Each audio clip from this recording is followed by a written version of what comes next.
الحمد للہ وکفا وسلام علی عبادہ الذین اصطفا اما بعد فاعوذ باللہ من الشیطان الرجیم بسم اللہ الرحمن الرحیم وما ابرئ نفسی ان النفس لامارۃ بالسوء الا ما رحم ربی ان ربی غفور رحیم۔ صدق اللہ العظیم۔ 13واں پارے کا آغاز ہو رہا ہے۔ 12ویں پارے کے آخر میں اللہ تعالیٰ نے حضرت یوسف علیہ السلام کا واقعہ بیان کیا جو 13ویں پارے کے اندر بھی چل رہا ہے۔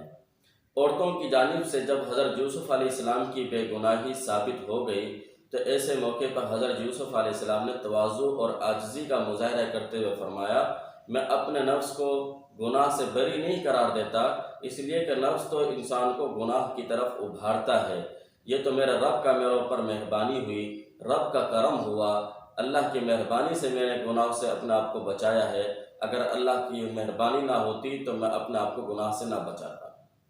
پھر بادشاہ کے ساتھ بات چیت شروع ہوئی، دوبارہ خواب بتایا اور تعبیر بتائی گئی تو بادشاہ نے کہا کہ میں کس کو ایسی جگہ پر وزیر خزانے کی جگہ پر مقرر کروں؟ تو حضرت یوسف علیہ السلام نے کہا قال اجعلنی علی خزائن الارض انی حفیظ علیم، کہ آپ مجھے وزیر خزانہ کا عہدہ دے دیجئے، اس لیے کہ میں اس کی حفاظت بھی کروں گا اور امانت دار بھی ہوں۔ وجاء اخوة یوسف فدخلوا علیہ فعرفهم وهم له منکرون۔ قحط سالی کا زمانہ آ گیا۔ حضرت یوسف علیہ السلام کے بھائی غلہ لینے کی غرض سے مصر کے اندر داخل ہوئے۔ یوسف علیہ السلام نے ان کو پہچان لیا، ان کو غلہ دیا اور پھر غلہ دینے کے بعد ان سے پوچھا کتنے بھائی ہو؟ بتایا ہم 11 بھائی ہیں۔ کہا کہ یہاں تو 10 نظر آ رہے، باقی ایک کہا وہ ہمارے والد صاحب کے پاس یعقوب کے پاس ہے۔ حضرت یوسف علیہ السلام نے کہا کہ جب دوبارہ آنا تو اس کو ساتھ لے کر آنا ورنہ میں غلہ نہیں دوں گا۔ اور پھر جاتے جاتے حضرت یوسف علیہ السلام نے اپنے مشیر اور وزیروں کو کہا کہ ان کے پیسے ان کے سامان کے اندر رکھ دو، ان کو پتہ نہ چلے۔ جب یہ لوگ واپسی چلے گئے بھائی تو حضرت یعقوب علیہ السلام کو جا کر بتایا کہ بادشاہ بہت ہی نیک آدمی ہے، اس نے ہمارا بہت اکرام کیا، عزت کے ساتھ پیش آیا اور اس نے ہمیں غلہ دیا ہے، اور ساتھ میں یہ بھی کہا ہے کہ آئندہ جب آنا تو اپنے بھائی کو ساتھ لے کر آنا ورنہ میں غلہ نہیں دوں گا۔ اور جب سامان کھولا گیا پتہ چلا اس میں پیسے بھی رکھے ہیں تو اور زیادہ حضرت یوسف علیہ السلام کی یعنی بادشاہ کی عزت ان کے دل میں بیٹھ گئی۔ اگلی مرتبہ حضرت یعقوب علیہ السلام سے بنیامین کو ساتھ لے جانے کی انہوں نے بارے میں کہا تو یعقوب علیہ السلام نے کہا کہ نہیں، پہلے تمہیں یوسف علیہ السلام کو ساتھ لے گئے تھے اور تم نے اس کی حفاظت نہیں کی تھی۔ تو بھائیوں نے اس وقت جو ہے پکا وعدہ کیا ہم ضرور جو ہے اس کی حفاظت کریں گے اور اس کو واپسی آپ کے پاس لے کر آئیں گے۔ بہرحال حضرت یعقوب علیہ السلام نے ساتھ بھیج دیا۔ وقال یا بنی لا تدخلوا من باب واحد وادخلوا من ابواب متفرقہ۔ حضرت یعقوب علیہ السلام نے نصیحت کی کہ بیٹا مصر کے اندر ایک دروازے سے داخل نہ ہونا، اس لیے کہ یہ سب کے سب طاقتور بھی تھے، بہادر بھی تھے اور قد آور تھے، خوبصورت تھے، اس لیے اگر ایک ساتھ ایک دروازے سے جائیں گے تو لوگوں کی نظر ان کو پر پڑ جائے گی، جس کی وجہ سے حضرت یعقوب علیہ السلام نے ان کو ایک دروازے سے داخل ہونے سے منع کیا۔ سب بھائی مصر میں پہنچ گئے۔ حضرت یوسف علیہ السلام نے اپنے سگے بھائی بنیامین کو اپنے پاس خاص جگہ عطا کی اور اس کو بتایا کہ میں تمہارا بھائی یوسف ہی ہوں، تمہیں غم کرنے کی ضرورت نہیں ہے۔ پھر ان کو غلہ تول کر ناپ کر دیا گیا سب کو، اور پھر حضرت یوسف علیہ السلام نے اپنے بھائی بنیامین کو اپنے پاس روکنے کی تدبیر اختیار کی۔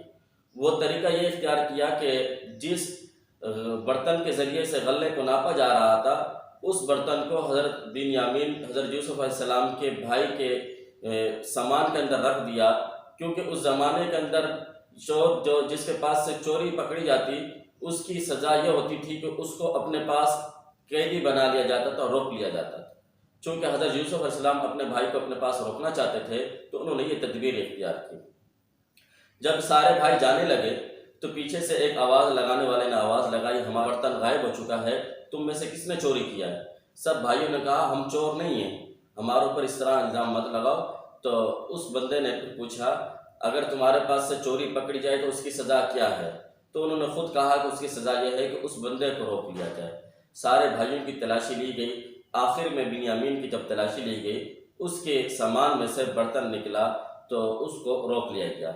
بھائیوں نے بڑی منت سماجت کی کہ بنیامین کو مت روکا جائے۔ بادشاہ کو کہا اس کے بدلے میں ہم میں سے کسی ایک بھائی کو روک لیا جائے، اس لیے کہ ہمارے ابا ضعیف ہیں، کمزور ہیں، اور وہ ان سے ہم پکا وعدہ لے کر آئے ہیں، انہیں واپسی لے کر جائیں گے۔ حضرت یوسف علیہ السلام نے کہا جس نے چوری کی ہے، جس کے سامان سے سامان برآمد ہوا ہے، ہم اسی کو روک سکتے ہیں، کہ اس کے بدلے میں کسی اور کو نہیں روک سکتے۔ اب ان بھائیوں میں سے جو سب سے بڑا بھائی تھا یہودا، اس نے کہا میں تو جاؤں گا نہیں، اس لیے کہ اب میں اپنے والد کے سامنے کس منہ سے جاؤں گا، ان سے میں نے وعدہ لیا تھا کہ میں آپ کے پاس بنیامین کو لے کر آؤں گا۔ تو یہ سارے چلے گئے اور کہا کہ جا کر والد صاحب کو بتاؤ آپ کے بیٹے نے چوری کی ہے، اور اگر ہماری بات پر تمہیں یقین نہیں آتا تو قافلے والوں سے پوچھ لو۔ بھائی واپس چلے گئے، حضرت یعقوب علیہ السلام کو پورا واقعہ بتایا گیا۔ حضرت یعقوب علیہ السلام نے وہی جواب دیا فصبر جمیل، میں اس پر صبر ہی کر سکتا ہوں، ہو سکتا ہے کہ ان قریب اللہ تعالیٰ میرے پاس ان سب کو واپس لوٹا دے۔ اب تیسری مرتبہ بھائی دوبارہ جاتے ہیں مصر میں غلہ لینے کے لیے۔ جب تیسری مرتبہ جاتے ہیں تو جا کر بادشاہ کو کہتے ہیں کہ ہمارا ابا ضعیف ہیں، ہمارے اوپر ایک قیامت ٹوٹ پڑی ہے، ہم بہت ہی تکلیف کے اندر ہیں۔ تو حضرت یوسف علیہ السلام نے ان سب کو کہا، تعارف کرایا کہ میں یوسف ہوں، تم لوگوں نے یوسف کے ساتھ کیا کیا تھا۔ بہرحال سب شرمندہ ہوئے تو حضرت یوسف علیہ السلام نے کہا لا تثریب علیکم اليوم، آج کے دن کوئی ملامت کا دن نہیں ہے، تمہارے اوپر کسی قسم کی کوئی ملامت نہیں ہے، تمہیں اب شرمندہ ہونے کی ضرورت نہیں ہے۔ اور پھر کہا کہ اذهبوا بقمیصی ھذا فالقوه علی وجه ابی یأتی بصیرا، یہ میری قمیص لے جاؤ اور میرے والد کے چہرے پر ڈال دینا، ان کی بینائی واپس آ جائے گی۔ ابھی یہ قافلہ مصر سے نکلا ہی نہیں تھا، حضرت یعقوب علیہ السلام نے پہلے سے بتا دیا مجھے یوسف کی خوشبو محسوس ہو رہی ہے، مجھے یوسف کی خوشبو آ رہی ہے۔ جب قافلہ پہنچا، حضرت یوسف علیہ السلام کی قمیص حضرت یعقوب علیہ السلام پر ڈالی گئی، ان کی بینائی واپس لوٹ آئی، اور پھر سب کو جو ہے بلایا گیا تھا کہ مصر کے اندر پورے خاندان کو لے کر آؤ۔ تو حضرت یعقوب علیہ السلام پورے خاندان سمیت مصر کی طرف چلے گئے، اور جب وہاں پر گئے تو حضرت یوسف علیہ السلام نے ان کے استقبال کے لیے مصر سے باہر نکل کر ان کا عظیم شان طریقے سے استقبال کیا، اور اپنے والد کو تخت پر جو ہے بٹھایا۔ جب تخت پر بٹھایا سب کے سب جو ہے بھائی سجدے میں گر گئے۔ حضرت یوسف علیہ السلام نے کہا کہ اے میرے ابا، یہ وہی خواب کی تعبیر ہے جو میں نے دیکھا تھا۔ آخر صورت کے اندر اللہ تعالیٰ فرماتے ہیں لَقَدْ كَانَ فِي قَصَصِهِمْ عِبْرَةٌ لِأُولِي الْأَلْبَابِ، یہ حضرت یوسف علیہ السلام کا واقعہ یا ان جیسے جتنے بھی واقعات قرآن پاک کے اندر بیان کیے جاتے ہیں، ان سب کا مقصد عقل والوں کے لیے عبرت ہے، عبرت حاصل کی جائے، کہ یہ واقعات عبرت کے لیے ہمیں بیان کیے گئے ہیں۔ سورۃ الرعد مکی صورت ہے، موجودہ ترتیب کے اعتبار سے 13ویں اور نزول کے اعتبار سے 96، 43 آیات 6 رکوع پر مشتمل ہے۔ اس صورت کے اندر ابتداءً اللہ تعالیٰ نے قرآن پاک کی حقانیت کو بیان کیا ہے، اور پھر اس کے اندر اللہ تعالیٰ نے اپنی قدرت کی نشانیاں بیان کی ہیں۔ کائنات کے اندر کتنی ساری نشانیاں ہیں، اگر ان کے اندر غور و فکر کر لیا جائے تو اللہ کی قدرت، اللہ کی عظمت، اللہ کی وحدانیت تمہارے سامنے واضح ہو جائے گی۔ اللہ تعالیٰ فرماتے ہیں کہ اللہ وہی ہے جس نے آسمانوں کو بغیر ستونوں کے بنایا، زمین، پھر سورج، چاند، پھل، نباتات، یہ ساری چیزیں اللہ تعالیٰ نے بنائی ہیں، اور ہر ایک کا ذائقہ پھلوں کا مختلف ہے۔ لَهُ مُعَقِّبَاتٌ مِّن بَيْنِ يَدَيْهِ وَمِنْ خَلْفِهِ، اللہ تعالیٰ نے ہر انسان کے آگے پیچھے فرشتے مقرر کیے ہیں جو ان کی حادثات سے حفاظت فرماتے ہیں۔ یہ ہر وقت نہیں، بلکہ ان اللہ لا یغیر ما بقوم حتی یغیر ما بانفسہم، ایسا نہیں ہے کہ ان کو کبھی بھی حادثہ پیش نہیں آئے گا، بس فرشتوں نے حفاظت ہی کرنی ہے۔ اللہ اس قوم کی حالت کو تبدیل نہیں کرتے جب تک قوم گناہوں کو چھوڑتی نہیں ہے۔ جب گناہوں میں مبتلا ہوتی ہے تو پھر اللہ تعالیٰ اس کو پر عذاب بھیج دیتے ہیں، پھر اس کو مصیبت آ کر گھیر لیتی ہے۔ اسی طریقے سے اللہ تعالیٰ نے پھر آگے چل کر انزل من السماء ماء فسالت اودیۃ بقدرها، اس آیت کے اندر حق اور باطل کی مثال بیان کی ہے۔ جس طرح سیلاب آتا ہے اور سیلاب کے اوپر کثرت کے ساتھ جھاگ ہوتی ہے، وہ جھاگ نیچے والی چیز کو ڈھانپ لیتی ہے، اسی طریقے سے بعض دفعہ باطل ایسے انداز کے ساتھ آتا ہے کہ وہ حق کو تھوڑی دیر کے لیے دبا لیتا ہے، لیکن کچھ دیر کے بعد جس طرح جھاگ ختم ہو جاتی ہے، فائدہ والی چیز نیچے سے نظر آتی ہے، اسی طریقے سے باطل وہ ختم ہو جاتا ہے اور حق واضح طور پر سب کے سامنے آ جاتا ہے۔ وَيَقُولُ الَّذِينَ كَفَرُوا لَوْلَا أُنزِلَ عَلَيْهِ آيَةٌ مِّن رَّبِّهِ۔ اس آیت کے اندر اللہ تعالیٰ یہ بیان کرتے ہیں کہ کفار کی طرف سے نبی پاک صلی اللہ علیہ وسلم پر یہ ایک اعتراض ہوتا، ہم جو مطالبہ کرتے ہیں، جس معجزے کو ہم طلب کرتے ہیں، آپ وہ معجزہ کیوں نہیں دکھاتے؟ محمد صلی اللہ علیہ وسلم پر کوئی نشانی، کوئی معجزہ آیا ہی نہیں ہے۔ تو اللہ تعالیٰ نے فرمایا قُلْ إِنَّ اللَّهَ يُضِلُّ مَن يَشَاءُ وَيَهْدِي إِلَيْهِ مَنْ أَنَابَ، کہ یہ جو معجزے طلب کرتے ہیں منہ مانگے، یہ اللہ تعالیٰ ان کے منہ مانگے معجزوں کی وجہ سے ہی گمراہ کرتا ہے۔ اللہ تعالیٰ ہر ایک کی معجزے کو سب کے سامنے نہیں ظاہر کرتا، تو ان کا معجزہ نہ دکھا کر ان کو گمراہی میں مبتلا کرنا ہے۔ ویسے جناب رسول اللہ صلی اللہ علیہ وسلم کے معجزات بہت سارے ہیں۔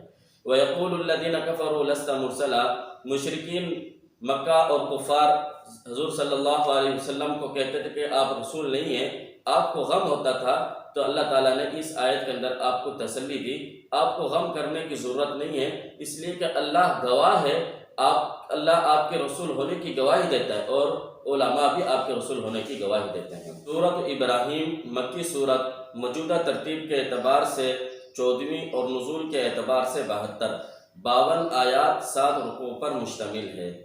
الف لام را کتاب انزلناہ الیک لتخرج الناس من الظلمات الی النور، قرآن کریم کے نزول کا مقصد بیان کیا جا رہا ہے تاکہ لوگوں کو کفر کے اندھیریوں سے نکال کر اسلام اور ایمان کی روشنی کی طرف لے آئے۔ قرآن کا مقصد یہی ہے۔ وما ارسلنا من رسول الا بلسان قومه ليبين لهم، یہاں سے مشرکین کا ایک اعتراض یہ تھا کہ جناب رسول اللہ صلی اللہ علیہ وسلم کو اللہ تعالیٰ نے قرآن مجید عربی زبان میں کیوں دیا ہے؟ کسی اور زبان میں دیا جاتا تو ہم کہتے واقعی میں یہ معجزہ ہے، یہ عربی زبان میں ہونا یہ تو معجزہ نہیں ہے۔ جواب دیا جا رہا ہے کہ جتنے بھی ہم نے رسول بھیجے ہیں ان سب کو اسی قوم کا ہم زبان بنایا، اس لیے تاکہ وہ لوگ سمجھ سکیں، اور قرآن مجید کو بھی عربی زبان میں اس لیے نازل کیا ہے کیونکہ تم سب لوگ عربی بولنے والے ہو۔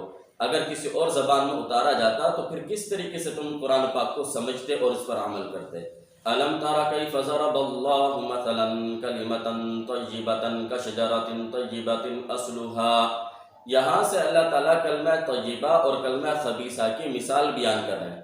کلمہ طیبہ سے مراد توحید اور ایمان، اور کلمہ خبیثہ سے مراد کفر اور شرک ہے۔ کہا کہ کلمہ طیبہ کی مثال اس درخت کی طرح ہے جس کی شاخیں آسمان کی طرف، جس کی جڑ زمین میں مضبوط ہو اور وہ کثرت سے پھل لاتا ہو، اور کلمہ خبیثہ کی مثال اس پودے کی طرح ہے جس کی جڑیں زمین کو پر پھیلی ہوئی ہیں اور اس کی شاخیں بھی نہیں ہیں، اور اس کا پھل کڑوا ہوتا ہے، اگر کوئی اس کو توڑنا چاہے تو وہ جڑوں سمیت نکل کر آ جاتا ہے۔ تو کہا اسی طریقے سے کلمہ کفر اور کلمہ ایمان کی مثال ہے۔ وَإِذْ قَالَ إِبْرَاهِيمُ رَبِّ اجْعَلْ هَٰذَا الْبَلَدَ آمِنًا وَاجْنُبْنِي وَبَنِيَّ أَن نَّعْبُدَ الْأَصْنَامَ، حضرت ابراہیم علیہ السلام کی دعا کا ذکر ہے۔ جب اللہ کے حکم سے حضرت اسماعیل اور اپنی بیوی حضرت ہاجرہ علیہ السلام کو مکہ میں چھوڑ کر جانے لگے تو حضرت ابراہیم علیہ السلام نے دعا کی، اے اللہ اس مکہ کو امن والا بنا، اے اللہ یہاں کے رہنے والوں کو رزق عطا فرما، اے اللہ مجھے میری اولاد کو بتوں کی عبادت سے ہماری حفاظت فرما۔ اس سے پتہ چلا اپنی اولاد کے لیے، اپنے دوستوں کے لیے، ان کے لیے دعا کرنا، امن کی دعا کرنا، رزق کی دعا کرنا، یہ انبیاء کی سنت ہے۔ اللہ تعالی ہمیں ان پر عمل کرنے کی توفیق عطا فرمائے۔ وآخر دعوانا ان الحمد للہ رب العالمین۔